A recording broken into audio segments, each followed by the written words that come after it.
Good morning from Ketchikan, Alaska. We have arrived in Alaska. Oh my god, it's 20 past 7 in the morning. I've been up for almost 4 hours. So I woke up at 3:30 and just couldn't get back to sleep, and we had the most beautiful sail-in to Ketchikan. It was spectacular, so I just couldn't go to sleep. So we had a beautiful sail-in to Ketchikan, and we are here. The sun is shining. It's meant to be 15 to 20 degrees today whilst we're here, so no forecast of rain. So it looks beautiful outside. We're docked a little bit further away than sort of the main area, so sort of Creek Street, the Lumberjack show, etc. But I will show you that, but it's a 15-minute walk.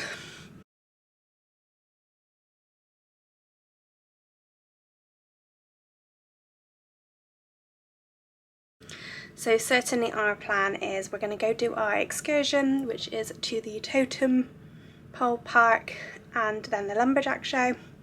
And our plan, if we have the Totem Park first and then the Lumberjack show second, is that we won't get on the coach to come back after the Lumberjack show because we're right in the centre, and we'll just explore and then walk back. So that's the plan. Obviously if it's the opposite way around, then we'll come back to the ship and walk into town. But super easy. All the buses are parked outside, so we are just gonna head down, disembark and go and get our coach ready for a morning of exploring Ketchikan. It's beautiful. It really is beautiful. There's snow-capped mountains. There's a really steep road outside our cabin. I'll show you. We had a balcony breakfast. So just a really nice morning, but I have already been up for 4 hours and it is only 7:30.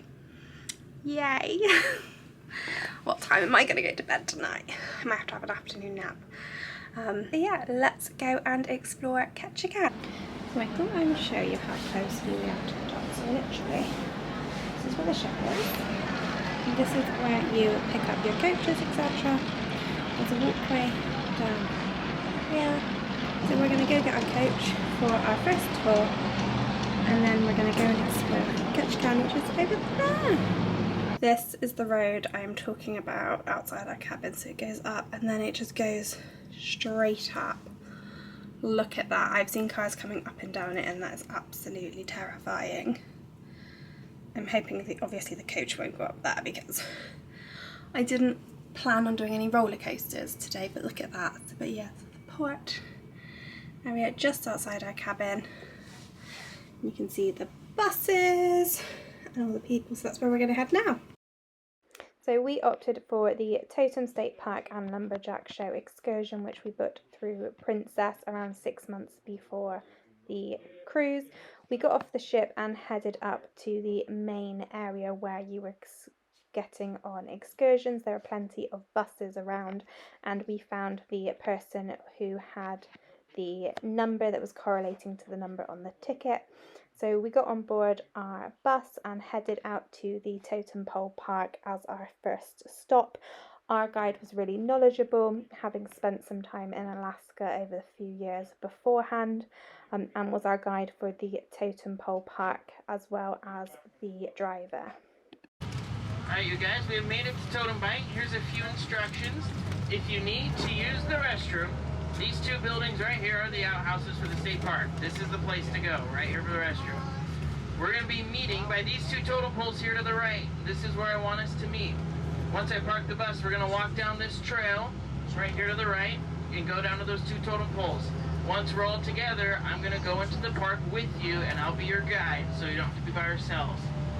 And afterwards, we're going to come back to this same spot. The exact same spot up here, you guys. Please remain in your seats until I secure the bus, and I'll let you know when it's safe to get out.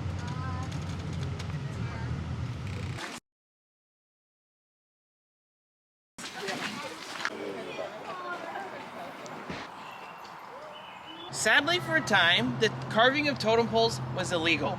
The native cultures around the United States weren't allowed to practice their culture. They weren't even allowed to speak their own language.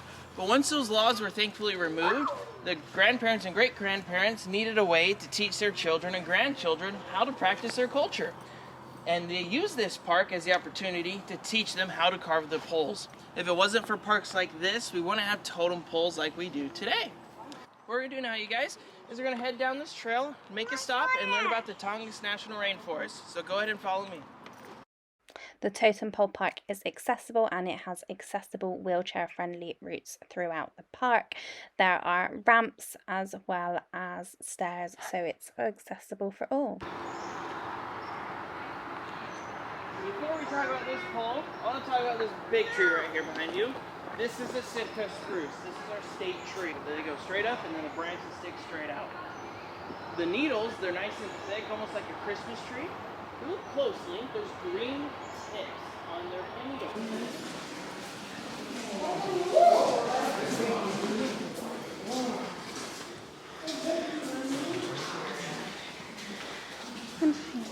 Okay, that's cool, isn't it?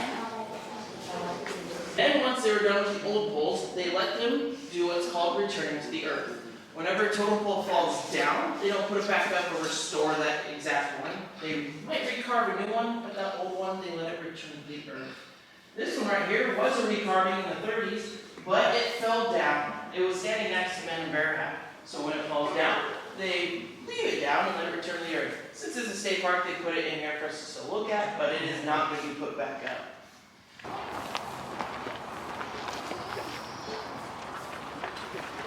That's also big. Feel free to come on this way, you guys. And a fun fact for you guys, your guys' ship will pass by that little island out there. That's Guard Island. There's a little lighthouse on there. So be sure you're on the deck when you're heading up north.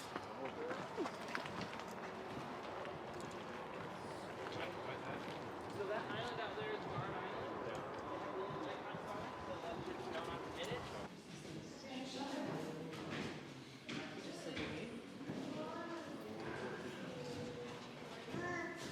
They built it just like how they usually would. No nuts, no bolts, no screws. These handrails weren't here. That main door we came in wouldn't be there. How it would look like in here, just like this. Handrails, stools would be there. That one little door would be there. This tiny little thing, that's the doorway right there. But in the 1990s, when they refurbished the park, they carved some of the totem poles out here, ones that needed redone, and then they reinforced this place. It was starting to get a little not safe to walk in here, so they put in bolt screws to keep it up so it doesn't fall. But when they first built it, it would be like how they originally did. Here's how it works. You have a bridge. In the middle of a bridge, there's a keystone. If you take that stone out, the entire bridge falls down. It's very similar. This darker board right here is the keyboard. If you take that board out, then the rest of the boards can slide out one by one out of the notches that they're in. Every single board, every single thing here is built in like link logs, literally. And you can take them off one by one until it's all apart. The reason for this, they would live in their clan house during the wintertime. When it came summer, a lot of times they want to move to new fishing grounds. So they pack up their clan house board by board in their canoes and head out to a new location. The only things they don't take with them are the 2 house posts and then the 2 Sitka spruce beams at the top. All of this is red cedar to my knowledge, except for these 2 beams. The red cedars are too soft to wood to support all that weight, so they put the Sitka spruce beams on the top because they're nice and straight. For lifestyle in here, you'd have a fire going in the middle 24/7 for heating purposes. It was the children's responsibility to keep the fire going. They took watches throughout the night. And then there'd be 3 to 4 smaller fires for cooking purposes. That little doorway right there, that was for defense purposes. Your door is always facing to the ocean, so you can see your attackers who are usually going by canoe. And then the reason why it's small is because your attackers can only get inside the clan house one at a time and snoop down in position. It leaves them defenseless and easy to push them away. For getting your spot inside your clan house, you can have anywhere from 30 to 50 people on a clan. We have 31 people with us today, so we would be kind of a smaller size clan. The way to divide your space is from your tallest person. Is anyone taller than 6 foot? How tall are you? 6'3". 6'3". No one beat him? I'm not going to make you do it, but to divide our space, we'd lay you down on the boards. However much space you took up, we all get. So you always hope for a tall person in your clan. For the spot you got, it depended on your rank. The chief got the spot back here, the furthest away from the door. And as your rating descends, you get closer and closer to your door. Once you have your spot, where do you get to put your stuff? You guys might have walk-in closets. Well, they had walk-on closets. All of these boards, every single one, like I said earlier, lifts up. And they would put all their stuff underneath here. They're in here in the wintertime, so they put their hunting and fishing stuff for storage. And then, of course, they could put their smaller totems, their blankets, their bedwood boxes, anything like that. Last thing I'll point out is the smoke hole up here. This was to make sure you didn't smoke yourself out. Actually rare. We didn't have them on all the clan houses. If you did, it meant you were wealthy. Not in money, but in resources. It was to commemorate the end of the park. This is all one tree. It is the tallest pole on the island at 68 feet. So this is a clan pole. I was told by a man from the Saxon native village here that clan poles was how totem poles really started, just to symbolize what clan you're from. The way the clan system works is you have two main clans. You have the Eagle clan and the Raven clan.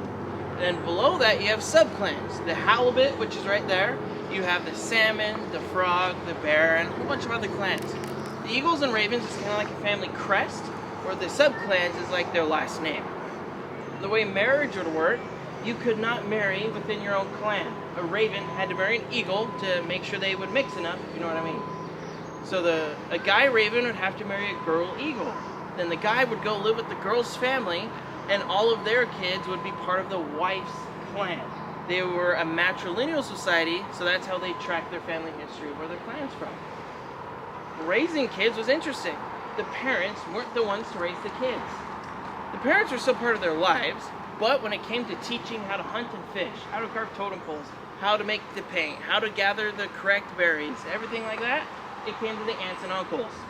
Their theory was the aunts and uncles would be a little more harsher on them. They would teach them how to live in this cruel world where the parents might be a little too soft on them. For this pole in particular, this is the halibut on the top. You'd find these clan poles right down by the coastline to let everyone passing by know which clan is living there. So let's say the halibut clan invites you over for a potlatch. You're canoeing, looking for the halibut pole. But as you're canoeing, you get closer and you realize there's a bear on the top. That's the bear clan. You're at war with them. You're in the wrong place. You need to turn around and go find the halibut pole. So is the way to distinguish who was where. After the Totem Pole Park, we headed back into town to go to the Lumberjack show. We got dropped off at the main port area, and it was about a 5-minute walk to the Lumberjack show, and it's a really easy walk. I will also say Ketchikan is extremely accessible around the port area and main town. It's all very flat and wheelchair friendly. We've just got off the bus in the main dock area. We've got Noordam and Silver Mews, it's Silver Sea, and then you just walk down and turn, so turn left and turn left. It's Christmas in Alaska. Oh my god, we'll go.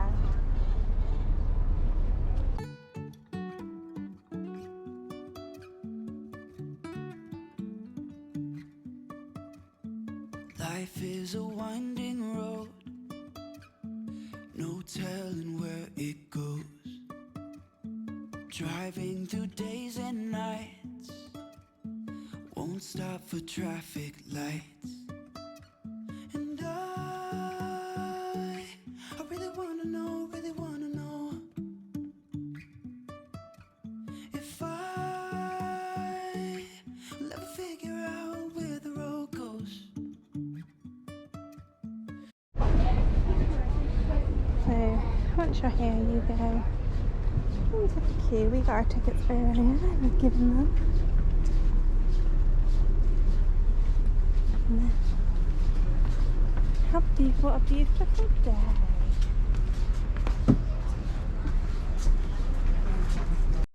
When you get to the Great Alaskan Lumberjack Show entrance, there is a lumberjack outside directing people to the ticket areas. We already were given our tickets, so we walked straight through. It is a extremely popular and busy show, so I would recommend getting there early for your show time to make sure you get a good seat. They were putting extra seating out down the sides when we were there, and whilst you can take as many photos as you like, you are prohibited from taking videos. So here are some photos from the show. It was a great show, very entertaining, with America versus Canada. I think if I remember correctly, we were Canada and we won. Obviously the Lumberjacks did, not us, but it was a really great show, really enjoyable, and I would highly recommend it. Again, very accessible, really good for all the family, and lots of children there as well, so definitely something I would recommend doing. This is Creek Street.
There we go, we are back from exploring Ketchikan. It's now 2:30, so it's all aboard time. There are still a few stragglers by the look of it. So we are getting ready to set sail. The vans are all sort of lined up downstairs, ready to help us throw our lines. Ketchikan is still very busy. We are ship 1 of 6 in port today. So in port today with us is Holland America Noordam. So Holland America Noordam is 1. Good old Queen Lizzie is in port, so Cunard's Queen Elizabeth is in, and we saw her coming in majestically when we were at the Totem Pole, Park. So Lizzie is in. We then have Discovery Princess, which is us. Holland America Noordam is in. Cunard's Queen Elizabeth is in. Silver Sea Silver Muse is in. There's a Viking ship parked up on the way to the Totem Pole Park, and there is what appears to be Regent Seven Seas in as well. So a busy port day today, but we've had a lovely day. Totem Park, fantastic, really interesting. And then the Lumberjack show, my goodness, I need a lumberjack in my life. So we've come back, we had a quick sandwich down in the International Cafe and got a drink, and now we're just sort of on the balcony getting ready for sail away, and then hopefully we'll have let go of our lines so we can go and have afternoon tea, which is at 3 o'clock in the main dining room. So all in all, a very good day. So yeah, it's a beautiful day in Ketchikan. We went to Creek Street, which you all have seen. Went to the famous Ketchikan sign.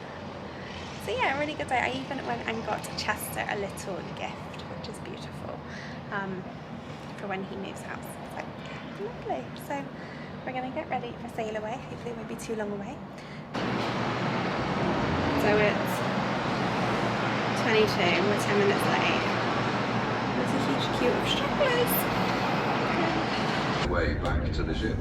I believe some are on their way now, so if you're on the starboard side of the balconies or the open decks, then please give them a warm welcome back to Discovery Princess.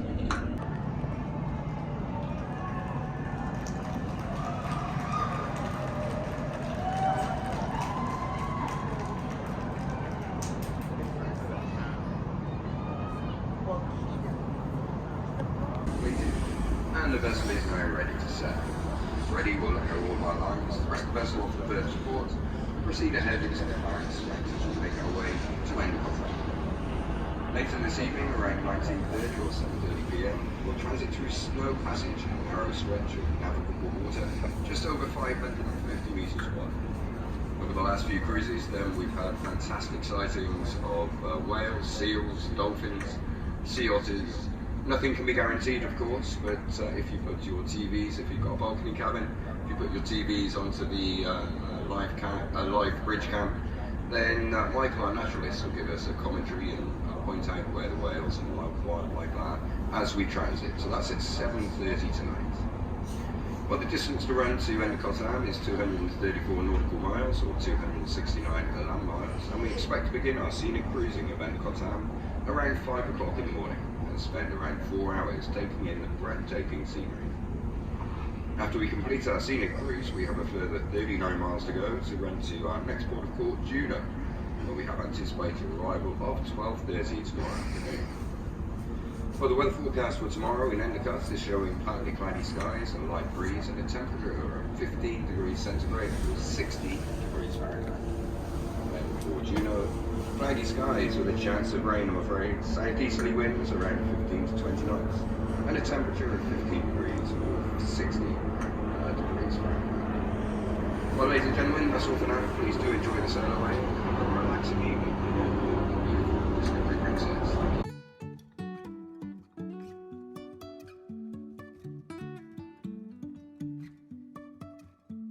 Life is a winding road, no telling where it goes. Driving through days and nights, won't stop for traffic lights. And I really wanna know if I will ever figure out where the road goes. Even if I'm falling down, I will keep on searching for my highs. You can say I lost my mind, I will keep on holding my head high. Even if the sky is falling down.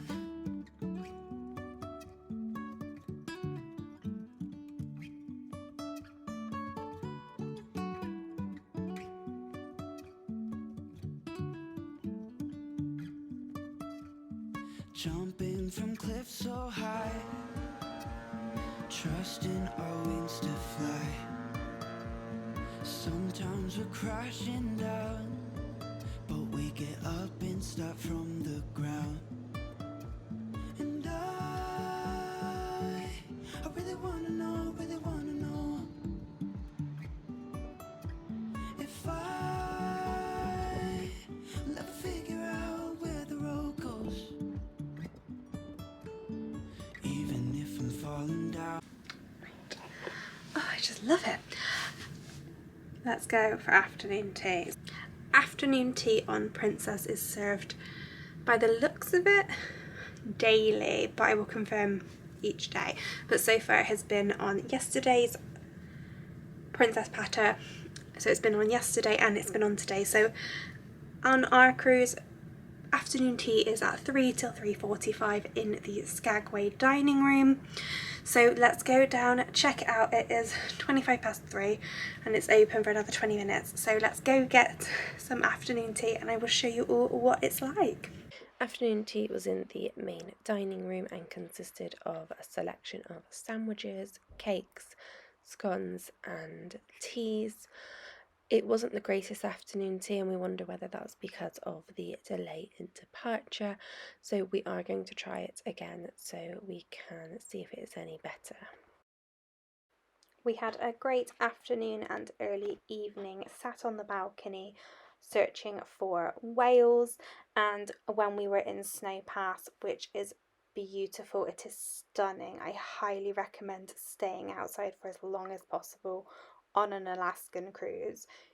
The scenery is just incredible. So yes, we were very fortunate and we got to see a whale. First of all, it was this spout, and then we got to see the fluke, and it was just the most magical thing. After that, we got to see some sea lions on one of the buoys, and I highly recommend taking a very good zoom camera with you. The first picture was taken with my iPhone and the second picture was taken with a camera. I think it was a 30 or 50 zoom Canon that is about 10 years old, but it took pictures that I wanted. So yeah, definitely recommend a good zoom camera or some binoculars. In order to be out on the balcony for when we were going through Snow Pass at around 7:30, we decided to change our dining reservation to about an hour later, and we actually went to the Ketchikan dining room, which was very nice. We were sat at a nice quiet table. There was no queue at all at 20 to 9, and we had a really good meal. Good night. What absolutely stunning end to the day.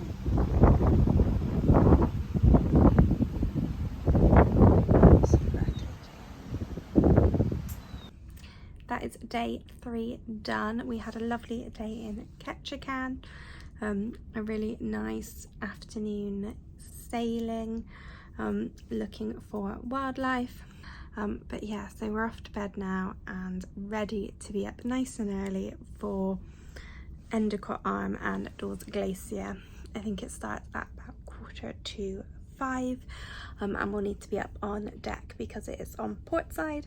Quite a lot of the viewing, and we are on starboard side. So we're gonna head to bed and hopefully get up nice and early again in the morning like we did this morning, but maybe not as early as this morning because 3:30 was quite early. So I will say good night and I will see you all in the morning.